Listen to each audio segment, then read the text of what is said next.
As you can see, Whoopi is not here. She has COVID. Yes, it's back. It's back. It's back. So you guys have noticed all the reports about COVID recently, the resurgence, a lot of talk about why this is the case. Are they planning on more massive mail-in voting? Is this just a psychological ploy? Is there a real disease out there? And then you have Jill Biden getting COVID, Whoopi Goldberg. Nobody really cared a few months ago about who was getting COVID, but suddenly it's being prophesized that masks and lockdowns are coming back, and all of this is all over the news. So I really thought it would be beneficial to go over the psychology of a lockdowner and what created it in the past, why it really caught on, and go over it with the current pandemic that they're trying to spread via fear. Now, this is based on Maslow's hierarchy of needs and further developed by Tony Robbins and the 6 human needs. Now, in order to really catch on, in order to fulfill somebody and become kind of like an addiction, an event, a practice, a habit, has to meet 3 of the 6 human needs. So let's go over this one at a time. And the first human need that we have is certainty. Certainty, the idea that we can step outside and the ground won't open up underneath us. Otherwise, we're going to be scared to go out. And it is why when Saddam Hussein was dethroned and fell in Iraq, that a couple of months later, when things started to go unravel amongst the civilians and there was much less safety, that people were longing for the certainty, for the security that Saddam brought the regime. So you could definitely make a very strong claim that COVID actually erased certainty. It was like the ground opening up for many underneath them. I remember when I was in Thailand at the time and I lost all sense of taste and smell for over 24 hours. That did create a great deal of doubt, or a certain amount of it, inside of me. I've led a good life. If I were to pass, it wouldn't be the end of the world, other than the fact that I have children. And you could also state that many people, they cling to the idea that we are going to be saved if I can only hold on to this rock, only hold on to this branch while the floodwaters rush underneath me. That I'm certain of. So they gravitate to Fauci. But I don't think that certainty is what the pandemic hits. So I don't think that I'm going to claim that it really meets this human need. You know, variety, it's like the fact that we need to do different things every day or every so often. Otherwise, we feel a little bit unfulfilled. We need a little spice in our lives. That is the second human need, variety.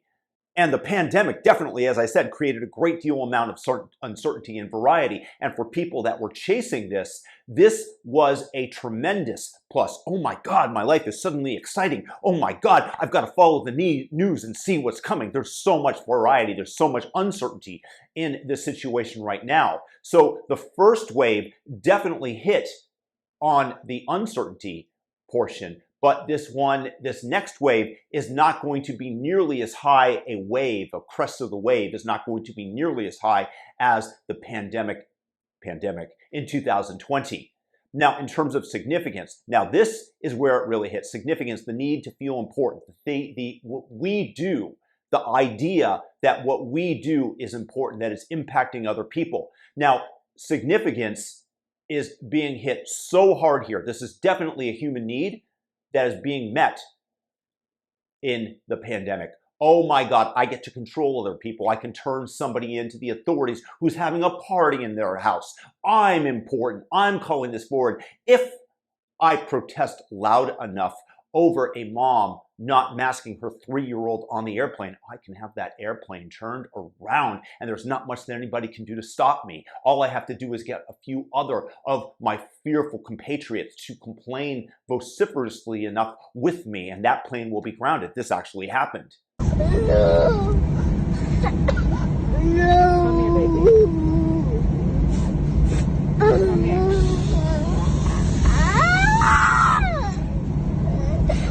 I mean, think about the cops that were choking out people that weren't wearing the masks. This gives them a great deal of significance. I have power over you. So this is definitely being hit hard.